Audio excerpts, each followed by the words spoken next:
Olá, eu começo o programa hoje perguntando a você, como que você acha que era a questão da trindade no Velho Testamento? Existem alguns textos que dá a entender de que existia uma monolatria, ou seja, adoração em um só Deus. Olha só o que diz o livro de Êxodo, no capítulo 15, o verso 11. Não há outro Deus como tu, ó Senhor. Quem é santo e majestoso como tu? Quem pode fazer os milagres e as maravilhas que fazes?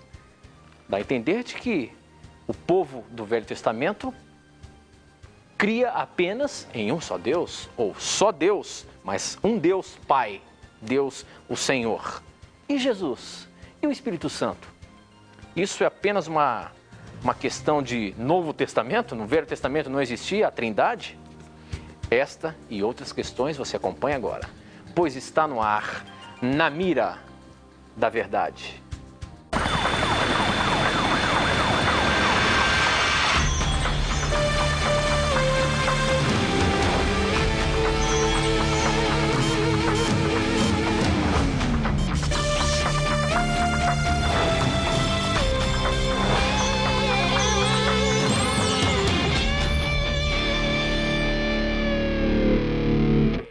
Olá, seja muito bem-vindo. Já nos conectamos com o Brasil e o mundo através das ondas do rádio, da internet e da TV Novo Tempo espalhada por todo o nosso país.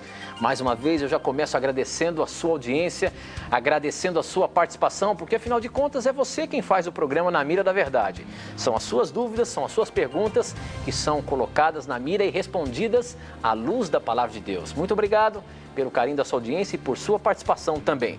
Vamos começar cumprimentando meu amigo, professor Leandro Quadros. Já está preparado aí para hoje, meu amigo? Pois espero que sim, meu amigo. Muito bom estarmos aí novamente estudando a Bíblia com os nossos amigos da TV Novo Tempo e da rádio também. A gente sempre costuma dizer que quando a gente entra aqui no programa Na Mira da Verdade, pra gente é um desafio e ao mesmo tempo é muito gostoso estarmos aqui, não é, professor? É, amigo, graças a Deus, para nós é um momento inclusive de descontração. Não é? Não é um programa de estresse, tem a adrenalina normal de um programa ao vivo, mas é um programa que Deus foi muito bondoso em nos colocar neste programa, porque é um momento também de desestressar. É isso mesmo, professor. E eu quero começar mandando um abraço, como sempre, especial aos nossos telespectadores da Sky, Canal 14, que acompanham o nosso programa aí. Um abraço também aos nossos ouvintes da Rádio Novo Tempo e também por todo o nosso país. Aí são mais de 630 cidades que recebem o canal aberto da TV Novo Tempo. Onde quer que você esteja, sinta-se abraçado pelo programa Na Mira da Verdade e desafiado a fazer as suas perguntas para colocarmos na mira, tá bom? Participe do nosso programa. Professor, eu comecei o programa falando sobre a Trindade no Velho Testamento, porque dá a entender que o povo do Antigo Testamento, a gente lendo a Bíblia ali, vê só a questão de Deus o Pai, atuando fortemente nessa questão. Inclusive, o texto que nós lemos aqui no começo, Êxodo 15, 11, realmente começa a mostrar assim, uma adoração ao Deus Pai. Não há outro Deus como tu, ó Senhor. Quem é santo e majestoso como tu? Quem pode fazer os milagres e as maravilhas que fazes? Enfim, nós sabemos que Deus, na verdade, é a Trindade. Mas só que no Velho Testamento não aparece abertamente a questão de Jesus Cristo, por exemplo. Como é que a gente consegue entender isso à luz da Palavra de Deus, a questão da Trindade no Velho Testamento? Olha, uma pergunta muito interessante. Realmente a ênfase no Antigo Testamento é no único Deus em comparação com os deuses pagãos. Você não encontra muitas referências sobre a Trindade no Antigo Testamento, são bem poucas até, porque a revelação de Deus na Bíblia você percebe que ela é progressiva.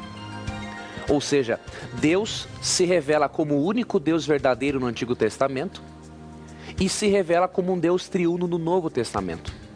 No Evangelho de João, Cristo é apresentado como Deus no mais pleno sentido da palavra, e no livro de Atos, o Espírito Santo é apresentado como Deus no mais pleno sentido da palavra. Por que a revelação sobre Deus foi progressiva? Porque Deus não se revelou abertamente como um Deus triuno no Antigo Testamento. Eu gosto muito de uma explicação do um doutor pentecostal, o doutor Stanley Orton. Ao fazer uma análise deste assunto no seu livro sobre a Trindade, ele fala o seguinte: o povo de Israel vivia entre muitas civilizações com muitos deuses pagãos. Então ele observa assim, que se Deus se revela como triuno naquele contexto de muita idolatria e paganismo, isso iria mais confundir a mente do israelita do que ajudar. Então o que Deus fez?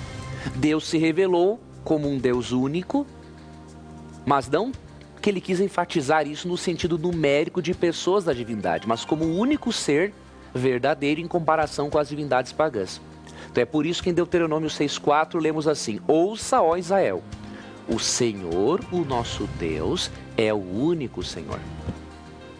Agora, ele é o único Senhor em comparação com as divindades pagãs que rodeavam as culturas que tentavam influenciar o povo de Israel.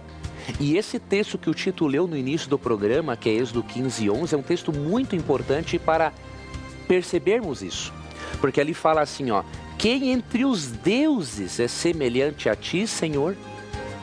Ou seja, o Antigo Testamento enfatiza um único Deus verdadeiro para contrastar com as falsas divindades pagãs. E por isso a ênfase do Antigo Testamento não é na Trindade, para não confundir a mente do povo israelita, que era rodeado pelo paganismo e pela idolatria.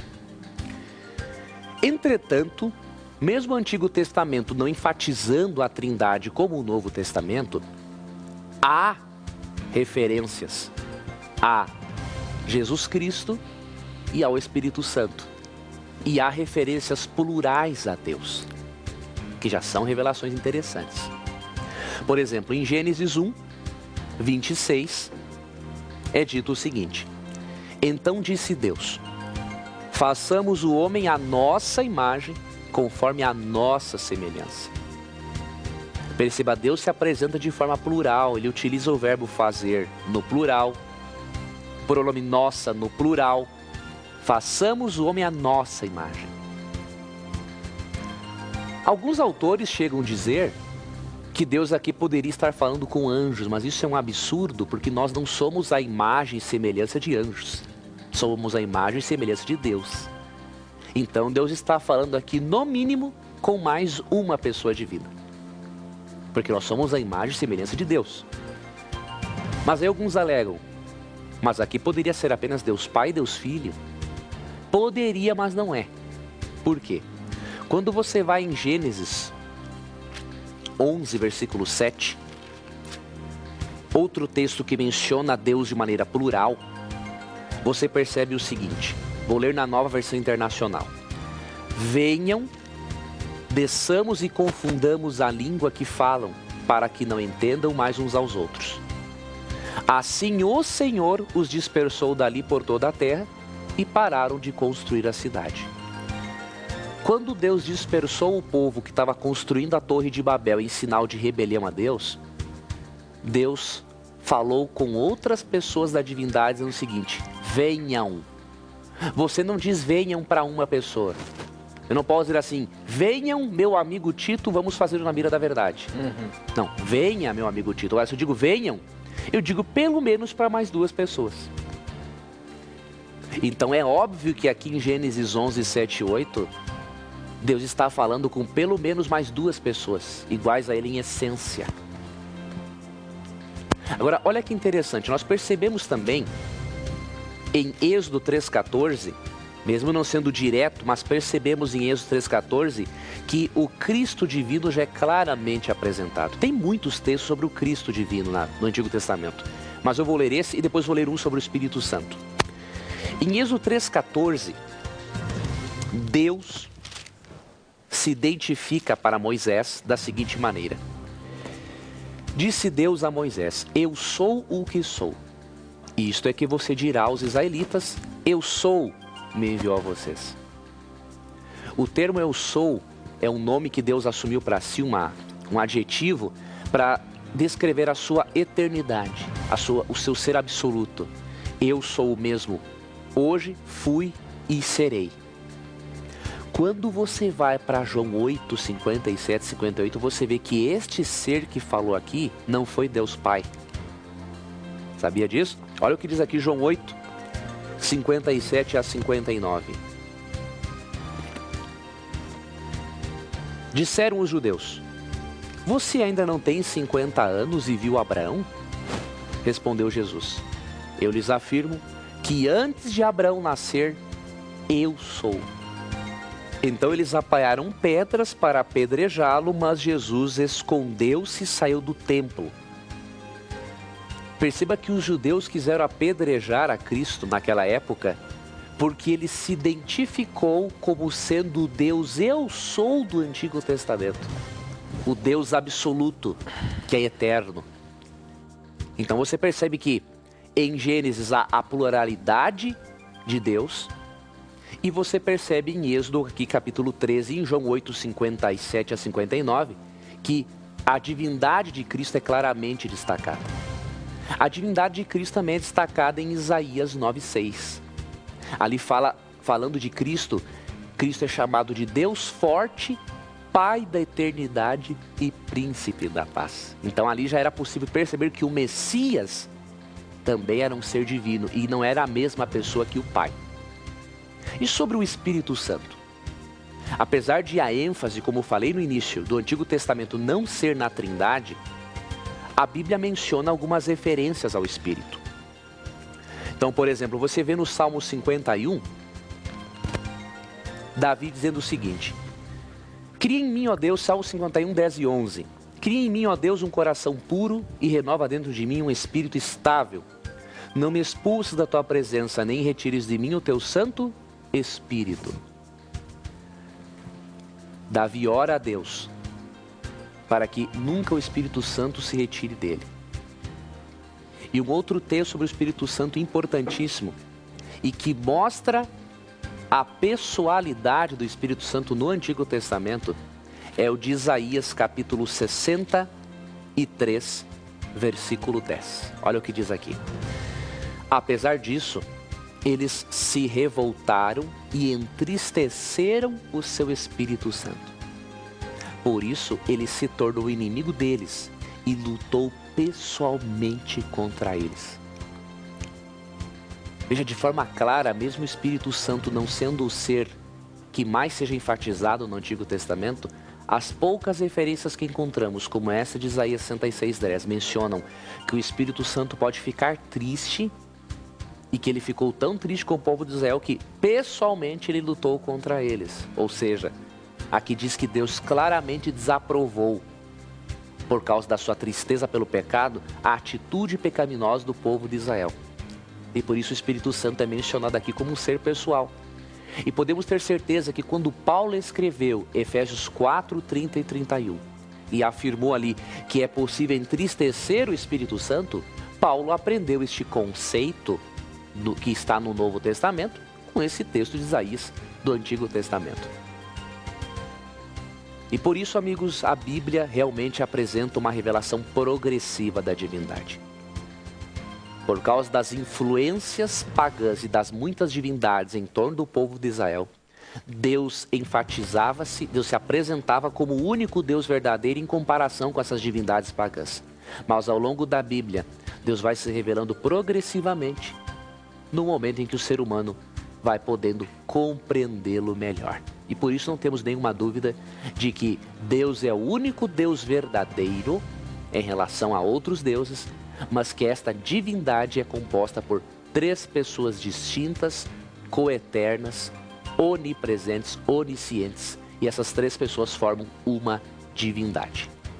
Ok, professor, muito bem, muito bom. Essa é uma pergunta, um questionamento bastante interessante, onde nós podemos aprender mais da palavra de Deus e do nosso Deus tão poderoso, né? Bom, pronto. Para você participar do nosso programa, basta você mandar a sua pergunta para o nosso blog. Nosso blog é novotempo.com/Na Mira da Verdade. Você também pode mandar sua pergunta, seu questionamento, através do nosso Twitter. O Twitter é @Na Mira da Verdade. Se você ainda não está seguindo o programa Na Mira da Verdade aí no seu Twitter, entre lá, twitter.com/Na Mira da Verdade, passe a seguir a gente e mande a sua pergunta. Participe do nosso programa aqui com as suas dúvidas, os seus questionamentos. Ou então, você pode mandar um torpedinho SMS para 12 9156 6972 e eu recebo aqui na hora, tá bom? Participe e mande as suas perguntas. Quem mandou essa pergunta aqui foi a Adriana de São Paulo. Ela diz o seguinte: onde Aonde está escrito na Bíblia, no que diz respeito após o arrebatamento,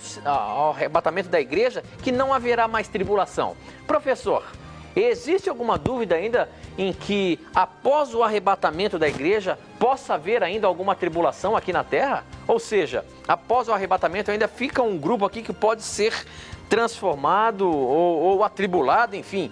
Como é que é isso aí, a questão do arrebatamento, a questão da volta de Jesus, enfim, esse assunto?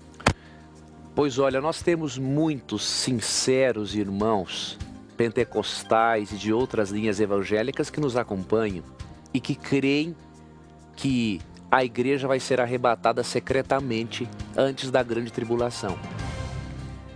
Mas com muito carinho e amor que temos por esses nossos irmãos, que nossa razão de existir é para estudar a Bíblia com todos os nossos irmãos, independente de igreja que frequente, né? Com todo carinho temos que dizer que essa doutrina dispensacionalista, não é? Ela não é uma doutrina bíblica. Como que nós sabemos que Cristo não vai voltar secretamente e que os justos estarão aqui na terra por ocasião da grande tribulação? Nós temos textos bíblicos vitais que nos explicam sobre isso. E eu queria repartir alguns com você. O primeiro deles, para mostrar que a igreja não vai ser arrebatada secretamente, é importante você ler 1 Tessalonicenses 4, versos 16 e 17. A única vez que a Bíblia menciona essa palavra arrebatamento, você vai perceber que nessa única vez a Bíblia não a menciona num contexto em que o arrebatamento possa ser interpretado como sendo secreto. Então, em 1 Tessalonicenses 4, 16 e 17, encontramos esta palavra e o texto diz o seguinte: pois dada a ordem, com voz do arcanjo, e o ressoar da trombeta de Deus, o próprio Senhor descerá dos céus e os mortos em Cristo ressuscitarão primeiro. Depois nós, os vivos, os que ficarmos, seremos arrebatados com eles nas nuvens para o encontro com o Senhor nos ares. E assim estaremos com o Senhor para sempre. Você perceba que quando é mencionado o arrebatamento dos justos, isso se dá no contexto da volta de Cristo, ao som de trombetas e no momento em que os mortos são ressuscitados. Ou seja, não há nada de secreto, meu amigo, meu irmão, na volta de Cristo. Não existe o arrebatamento secreto. A única vez que menciona os seus justos sendo arrebatados nesse texto, menciona eles sendo arrebatados ao som de trombetas e com a ressurreição dos mortos. Então não foi por acaso que Cristo comparou a sua volta a um relâmpago, como lemos ali em Lucas capítulo 17. Então em Lucas 17, Cristo compara a sua volta a um relâmpago para mostrar que o seu retorno é visível. Então em Lucas capítulo 17, ele diz o seguinte, versículo 24. Pois o Filho do Homem no seu dia será como um relâmpago, cujo brilho vai de uma extremidade à outra do céu. Nada há de secreto na volta de Cristo. E sobre a tribulação? Bom, aí você precisa ler um outro texto importante. Está em Apocalipse capítulo 7, versos 13 e 14.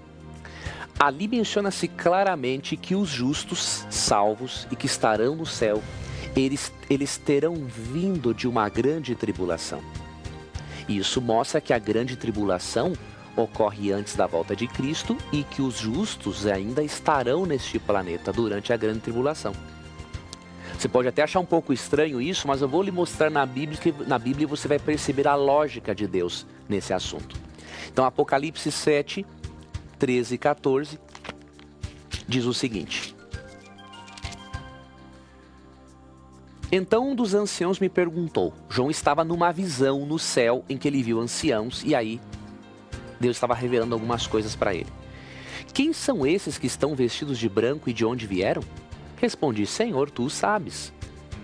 E ele disse, estes são os que vieram da grande tribulação e lavaram as suas vestes e as alvejaram no sangue do Cordeiro. Por isso eles estão diante do trono de Deus e o servem dia e noite em seu santuário. Olha que interessante esse texto.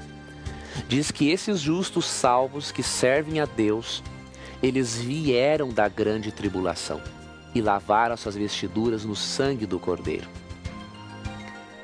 Acreditaram na doutrina da justificação pela fé e aceitaram a Cristo como único Senhor e Salvador, aquele capaz de transformar a vida do indivíduo e escrever os princípios morais de Deus no coração dessa pessoa. A grande tribulação, nós precisamos estar nela durante esse período, por quê? Porque é desta maneira que Deus vai mostrar ao universo quem é dele e quem não é dele.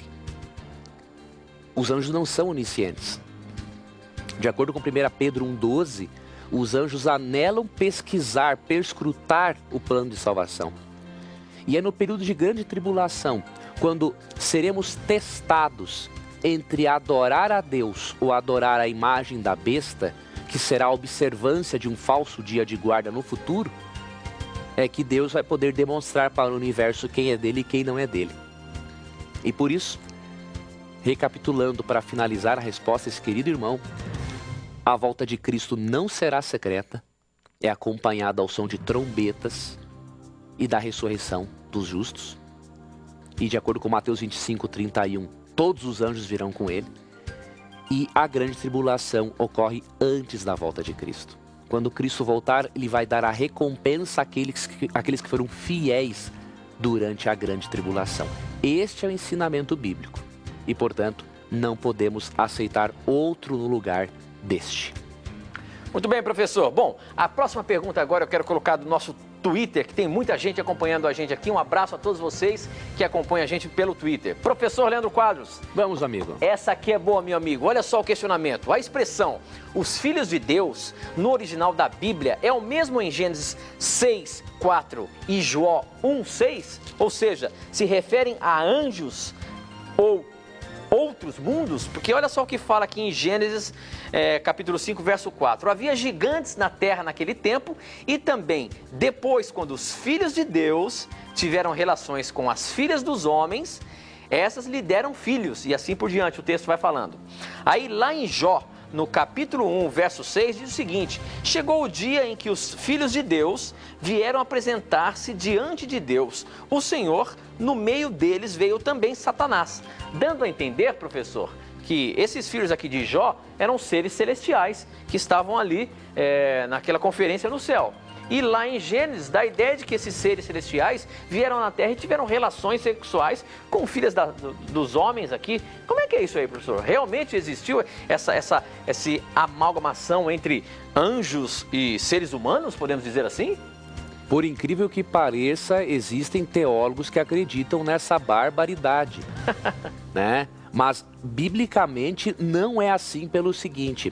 O detalhe é que a expressão filhos de Deus é entendida como se referindo apenas aos anjos. E realmente, amigo Tito, ali no livro de Jó, essa expressão se refere a anjos. Só que há um detalhe interessante, essa expressão não é aplicada na Bíblia apenas aos anjos. Por exemplo, quando lemos Deuteronômio 14:1, percebemos que a expressão também é aplicada a seres humanos. Então diz o texto: vocês são filhos do Senhor, o seu Deus. Não façam corte no corpo, nem rapem a frente da cabeça por causa dos mortos. Então, filhos de Deus na Bíblia não são apenas os anjos, mas são também seres humanos. Então não se deveria interpretar a expressão filhos de Deus em Gênesis 6:4, tendo como base Jó 1 e 2. Por quê? Primeiro, porque a expressão também se refere a seres humanos e porque o próprio contexto do capítulo 6 nos mostra que são seres humanos que estão envolvidos ali naquele problema do dilúvio e não anjos necessariamente. Por exemplo, como que nós identificamos esses filhos de Deus e as filhas dos homens? Antes, uma observação: o fato de existirem gigantes também não é prova de união sexual entre anjos e homens. Por quê? Olha em Números 13:33, por exemplo, bem depois do Gênesis ali, do início do Gênesis, né? Da história humana, diz assim: os israelitas foram para uma terra pagã em Canaã e disseram assim: vimos também os gigantes, os descendentes de Enaque, diante de quem parecíamos gafanhotos a nós e a eles. Ou seja, era natural na antiguidade haverem pessoas gigantes, pessoas muito altas. Então, na verdade, o ser humano foi decrescendo na sua estatura e na sua constituição genética. Então, haviam pessoas muito grandes, que não eram resultado da união de anjos com seres humanos. Mas vamos finalizar essa resposta após o intervalo, porque já chegamos no momento de irmos para um rápido intervalo. E eu vou mostrar depois alguns versículos para provarmos que anjos não estão envolvidos naquela expressão filhos de Deus. Então, depois do intervalo, nós voltamos e vamos continuar o nosso estudo. A gente volta já já.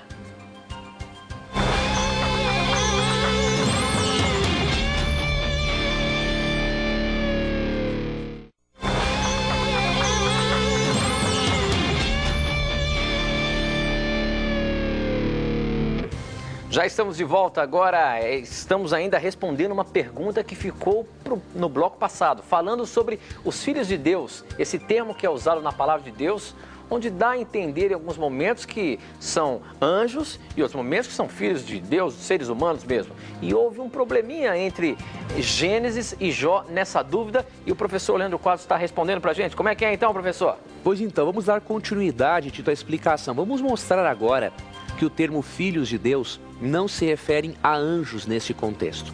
Então, Gênesis 6,4 menciona que os filhos de Deus se uniram com as filhas dos homens. Vimos em Deuteronômio 24:1 que o termo filhos de Deus podem se referir a seres humanos também. E agora vamos ler Gênesis 6:1.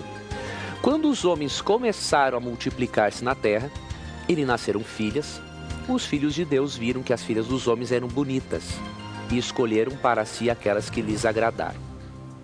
Então disse o Senhor: por causa da perversidade do homem, meu espírito não contenderá com ele para sempre. Ele só viverá 120 anos. Verso 5.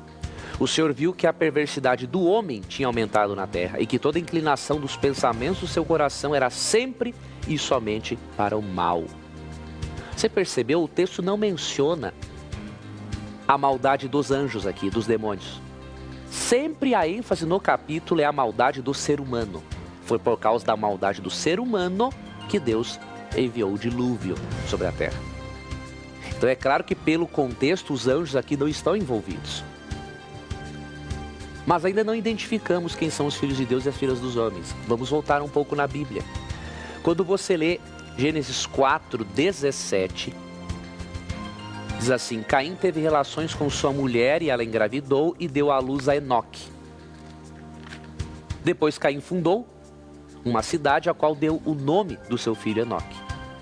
Aqui menciona Caim e depois os descendentes de Caim.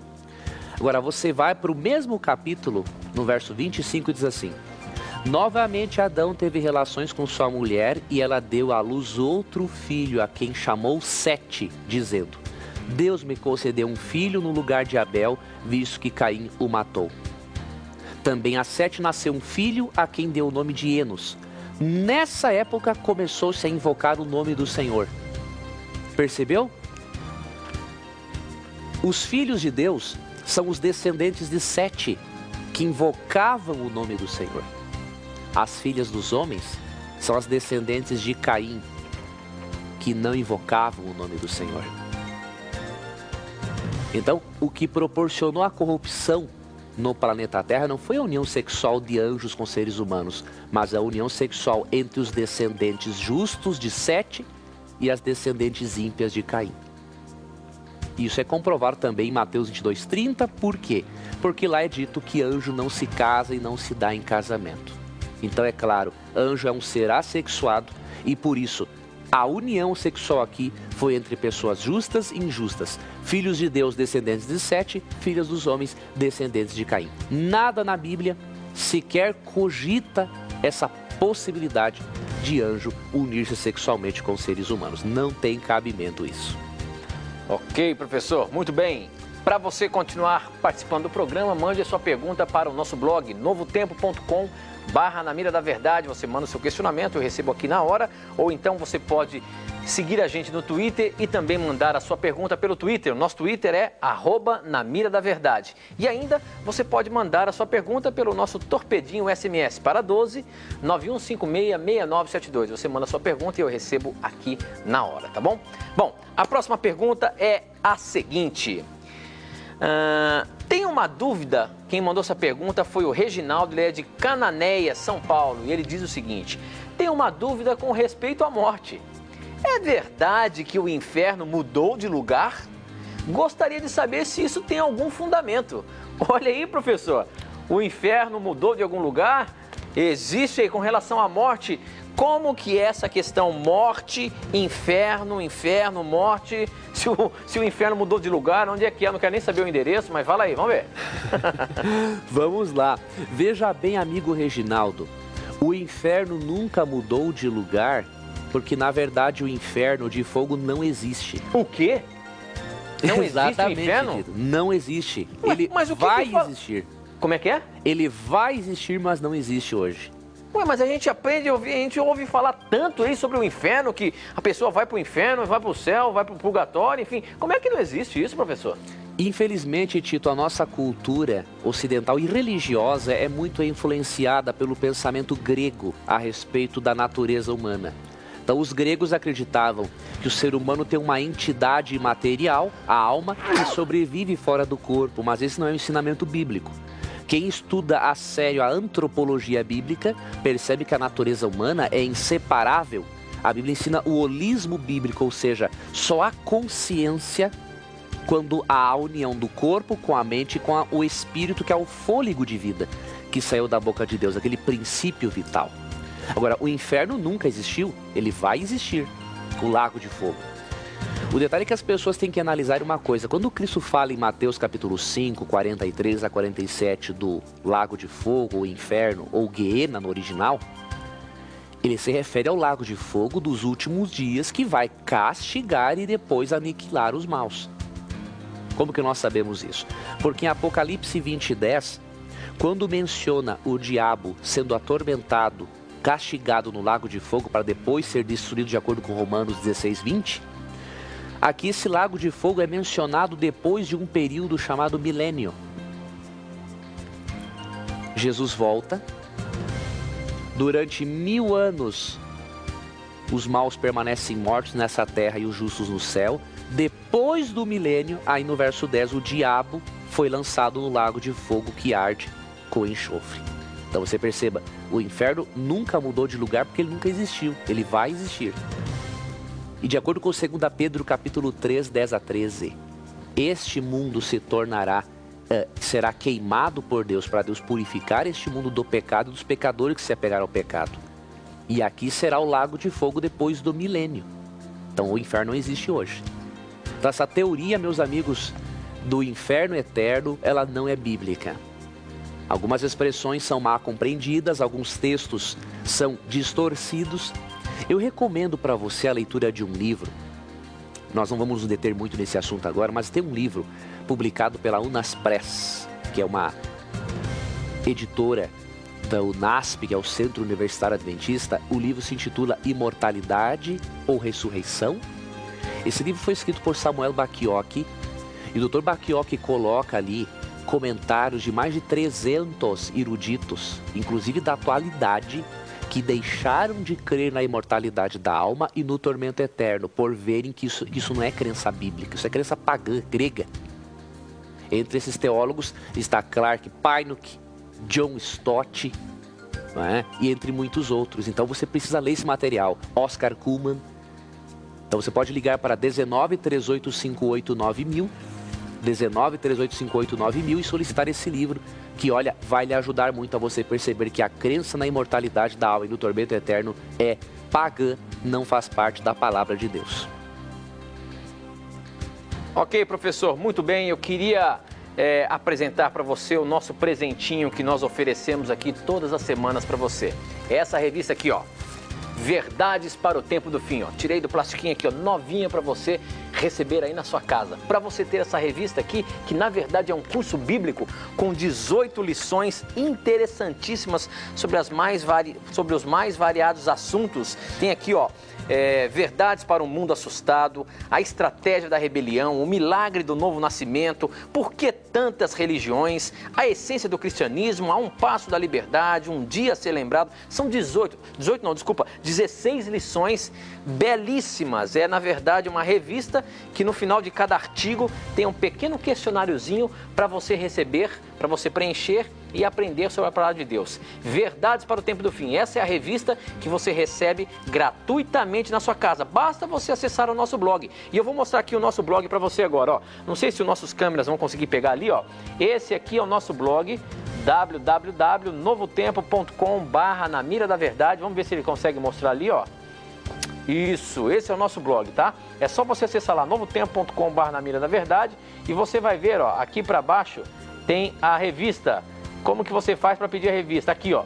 Ó, basta você clicar aqui nessa revista, ó, nesse íconezinho aqui, ó, e você vai entrar em um um formuláriozinho para você preencher e colocar lá os seus dados de postal para você receber na sua casa. Ó, interessante aqui também que você pode adquirir o livro Na Mira da Verdade, volume 1 do professor Leandro Quadros. É só clicar aqui também em cima que você vai direcionar você aonde você faz para conseguir o livro Verdades para o Tempo...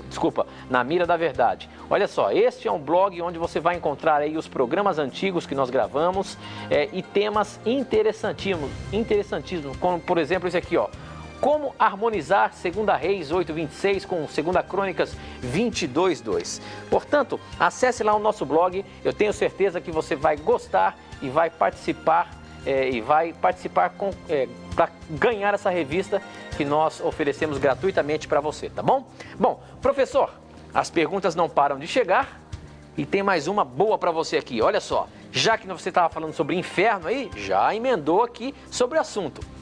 Quem pergunta essa é a Luciana de Pouso Alegre e ela diz o seguinte: gostaria de perguntar sobre a parábola do rico e o Lázaro. É muito conhecida aqui no programa. E ela diz o seguinte: de acordo com ela, logo em seguida à morte, tanto Lázaro quanto o rico estão conscientes, um sendo consolado e outro atormentado. Como fica então essa questão de acordo com a doutrina de que a alma não é imortal? E em relação também ao inferno. Se um está sendo atormentado, estava lá no inferno e outro estava lá no céu. Como é que fica então a questão da imortalidade da alma e essa relação aí, céu e inferno? Vamos lá, a parábola do rico e Lázaro já demonstra para nós, pelo próprio contexto dela, que ela é uma parábola. Como que nós sabemos isso? Algumas pessoas dizem assim, isso aqui não pode ser uma parábola porque parábola não se usam nomes próprios. Não sei de onde tiraram esta regra, mas quando você analisa o contexto, você percebe claramente que este relato é uma parábola e, portanto, é simbólico. E existe uma regra de interpretação bíblica muito clara de que nós não devemos fundamentar doutrina, criar doutrina em cima de parábolas, apenas das lições morais que a parábola ensina. A parábola é um conto fictício, que serve como pano de fundo para destacar uma lição moral. E que em Lucas 16 há uma parábola, percebemos pela análise do contexto ou da chamada perícope, que é o bloco de texto que trata sobre o mesmo assunto. Onde está a perícope? Onde está o bloco de texto de Lucas 16? Começa no capítulo 15 e vai até o capítulo 17, verso 10. Então, no capítulo 15, Cristo começa a conversar com fariseus. O mesmo diálogo passa pelo capítulo 16 e vai até o capítulo 17. Nesse diálogo, ele conta a parábola da moeda perdida, a parábola do administrador infiel, a parábola do rico e Lázaro, não é? Então, o que acontece? E também do filho pródigo. Então, é claro que se Cristo está nesse bloco de texto usando parábolas para ensinar lições morais, é claro que o relato do rico e Lázaro também é uma parábola. Então, se ele é uma parábola, já sabemos que Cristo está utilizando de uma história fictícia para ensinar um ponto moral. Já que descobrimos que é uma parábola pela análise da perícope do texto, vamos agora entender o porquê que Cristo utilizou-se dessa história para ensinar uma lição moral.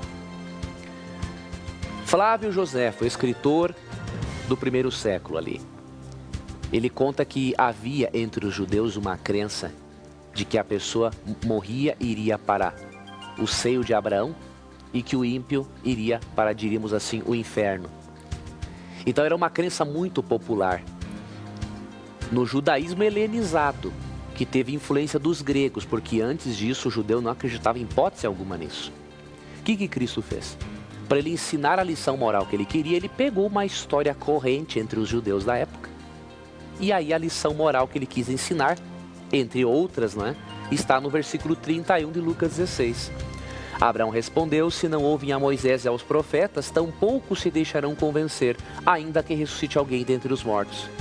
No diálogo do rico e Lázaro, Cristo quis ensinar exatamente isso. O suposto rico no suposto inferno falou assim: mande alguém avisar a minha família que este lugar é terrível. E a lição que Cristo quis passar é o seguinte: olha, mesmo que alguém ressuscite dentre os mortos, não vai adiantar nada. Seus parentes têm que crer na palavra de Deus, nos escritos de Moisés e nos escritos dos profetas. Então este é um dos ensinamentos principais da parábola. E não podemos, queridos, crer na imortalidade da alma com base num relato simbólico que é utilizado para ensinar uma lição moral. Se nós aceitássemos isso como literal, teríamos que aceitar a salvação pelas obras. Porque no texto claramente é dito, né, no versículo 24 e 25, que o rico foi para o inferno por ser rico e o pobre foi para o céu por ser pobre. Nós sabemos que não é o dinheiro que determina a salvação do indivíduo. No céu haverão ricos e pobres, e no lago de fogo também haverão ricos e pobres. A salvação não é pelo que você tem, é por você aceitar a Cristo pela fé, como diz Romanos 5:1. Então, interpretar literalmente a parábola vai nos levar, obviamente, a rejeitarmos o ensinamento bíblico da justificação pela fé. E nós não podemos fazer isso. Vamos entender o texto dentro do seu contexto de parábola e não vamos ter problemas interpretativos com a palavra de Deus. Ok, professor. Outra pergunta interessante que chegou aqui pelo Torpedinho é o seguinte: quem mandou essa aqui foi Leandro. Leandro, ele diz o seguinte: depois que estivermos no paraíso, eu e a minha esposa continuaremos vivendo como marido e mulher? Não, vamos fazer o seguinte: você já me falou aqui com relação à vida sexual no céu. Tudo bem, você vai responder aí. Mas como família, será que eu vou viver com a minha família no céu, por exemplo? Pois olha, Tito, essa pergunta é importante porque nós não temos todas as respostas sobre esse assunto. Eu não creio particularmente que em um único texto bíblico Cristo quisesse nos dizer tudo a respeito de como vai ser a vida na eternidade. Ele falou só em um texto bíblico? Só em um, amigo. Então em Mateus 22:30, né, ele repete esse conceito também ali em Marcos e Lucas, não é? Mas é a mesma ideia, só uma repetição, né? Mas só nesta ocasião é que ele fala assim, ó, Mateus 22:30. Na ressurreição as pessoas não se casam, nem são dadas em casamento, mas são como os anjos no céu. O que Cristo está dizendo aqui? Que todos no céu seremos uma família universal. Então nós moraremos sim com os nossos familiares, mas poderemos estar em outros lugares com outras pessoas, com os anjos, com outras criaturas que Deus fez, porque todos serão uma família universal. Aqui menciona-se realmente que numa nova ordem de coisas, todos seremos uma família universal. Agora, os detalhes de como será isso, realmente a Bíblia não nos revela. Agora, o que a Bíblia nos fala de forma muito bonita, é ali em Isaías 65:21, Isaías 66:17, né? Que na nova terra, também Isaías 11, que na nova terra nós vamos, além de poder construir casas, viver em famílias, vamos habitar com os animais, nenhum animal será mais selvagem. Vai haver uma transformação total, tanto da humanidade quanto da criação. E por isso podemos ter certeza, apesar de não termos todas as respostas sobre como será a vida em família no céu, o que temos é suficiente para termos a certeza de que Deus preparou o que vai ser o melhor para a nossa felicidade. Ok, professor, muito bem. muitas perguntas chegando. Para você participar do nosso programa, mande a sua pergunta para o nosso blog, novotempo.com/Na Mira da Verdade. Eu recebo aqui na hora a sua pergunta. Ou então acesse o nosso Twitter, que é @Na Mira da Verdade. Manda suas perguntas, que também chega aqui na hora. Obrigado pela participação dos nossos twitteiros. E também pelo nosso torpedinho SMS. O nosso número é 12 9156 6972, tá bom? A próxima pergunta é essa aqui. Professor, você sabe que hoje a gente vive num mundo onde a tentação ela é constante, principalmente com os jovens, principalmente não, todos nós somos tentados o tempo todo. Mas a pergunta que chegou aqui pra gente, deixa eu ver se quem foi que mandou, foi o Josué, de Engenheiro Coelho. Ele diz o seguinte: como evitar hoje em dia as seguintes tentações bem presentes para os jovens, como pornografia, masturbação, pensamentos impuros? A gente hoje é bombardeado na mídia com as coisas que estimulam esse tipo de prática. A masturbação, a pornografia, né, os pensamentos impuros. Como é que a gente pode orientar através da palavra de Deus para os nossos jovens se abster desse tipo de problema, dessa tentação? Se é que existe como se abster disso? Olha, essa pergunta é muito interessante e muito oportuna, porque realmente no mundo em que vivemos, todos nós, cristãos ou não, enfrentamos problemas com esse tipo de coisa. Por mais que você se esforce, a sua natureza pecaminosa faz com que você contemple cenas impróprias, muitas vezes mesmo que você não queira. Então é fácil, em qualquer esquina você encontra material pornográfico, né? Outdoors muito chamativos, especialmente para o homem. Isso é uma tentação horrível. Agora, como que o ser humano tem que proceder? Primeiramente, você nunca poderá tentar resolver os seus problemas de ordem sexual ou tentações sozinho. Isso não tem como. Você precisa, primeiramente, seguir essa orientação aqui, crer nisso aqui de Filipenses 2,13, que diz assim: pois é Deus quem efetua em vocês tanto o querer quanto o realizar de acordo com a boa vontade dele. Eu e você precisamos da ajuda divina para conseguirmos fazer o bem. Esse é o primeiro ponto. Por mais que eu e você nos esforcemos, e isso é importante, é claro, ter o nosso esforço, nós não podemos fazer nada sem Deus. Tanto que em João 15,5, Cristo fala o seguinte: sem mim, nada vocês podem fazer. Além disso, o apóstolo Paulo dá alguns conselhos interessantes para nós. Em 1 Coríntios, no capítulo 6, falando sobre a imoralidade sexual, da qual ninguém está livre, por isso que nós nunca devemos julgar as pessoas.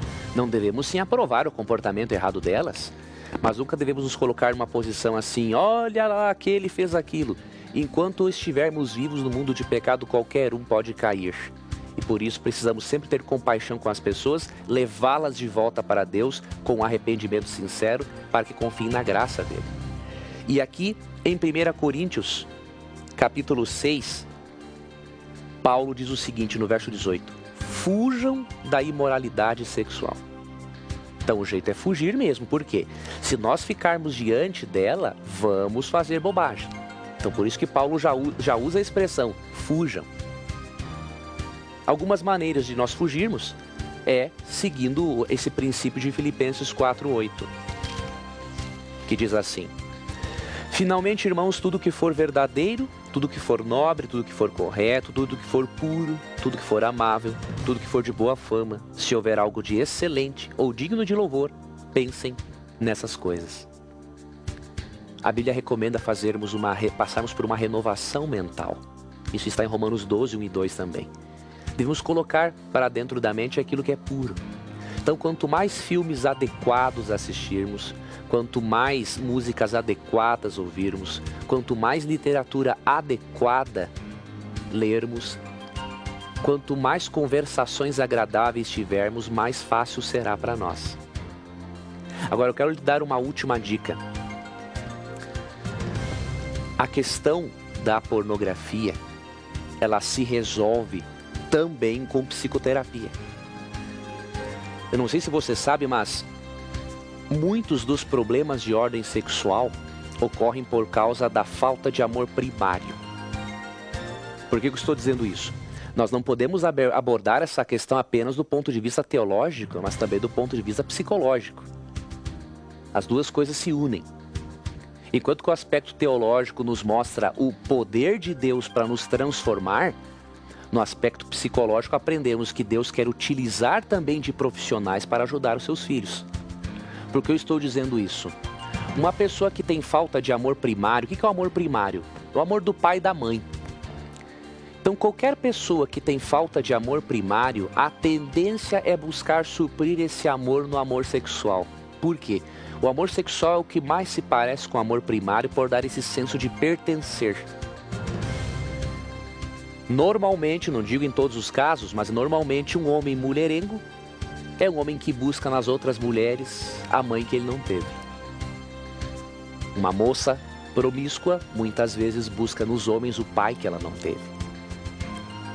Então você precisa, além da palavra de Deus e do poder dele de lhe transformar, você precisa permitir que Deus use profissionais da área da psicologia para lhe ajudarem a você entender isso e encher o seu coração de valor próprio, para que você não busque suprir a carência do amor primário apenas no amor sexual, porque isso nunca vai ser satisfatório. Você precisa de ajuda para aprender também dentro dos padrões de Deus. Deus sabe que o melhor para o ser humano é a relação monogâmica, homem e mulher. E por isso, vá à palavra de Deus, veja esses princípios, fuja da imoralidade sexual e conte com a ajuda profissional, porque sozinhos nós não temos como lutar, especialmente quem tem falta de amor primário. Muito bem, professor. Depois dessa belíssima explanação sobre esse assunto aí que é muito importante para os nossos jovens, nós encerramos mais um programa Na Mira da Verdade e nos encontramos a semana que vem, correto? Correto. Pela graça de Deus, terça-feira ao vivo, estaremos juntos aqui. Que Deus abençoe a você, querido telespectador, amigo ouvinte e internauta. E eu finalizo hoje um pouquinho diferente. Ao invés de dizer aquela frase nossa, eu queria dizer para você, você que tem problemas de ordem sexual, você que cai de vez em quando, mas se apega a Jesus para resolver o seu problema, lembre-se de 1 João 1,9. Se confessarmos nossos pecados, Ele é fiel e justo para nos perdoar os pecados e nos purificar de toda injustiça. O seu advogado, Jesus Cristo, de acordo com 1 João 2,1, Ele é maior que o seu pecado. Ele vai lhe ajudar. Você vai ser um vencedor, uma vencedora pela graça dEle. Um abraço e até o nosso próximo encontro. E lembre-se, os seus questionamentos neste programa sempre estarão na mira da verdade. Tchau.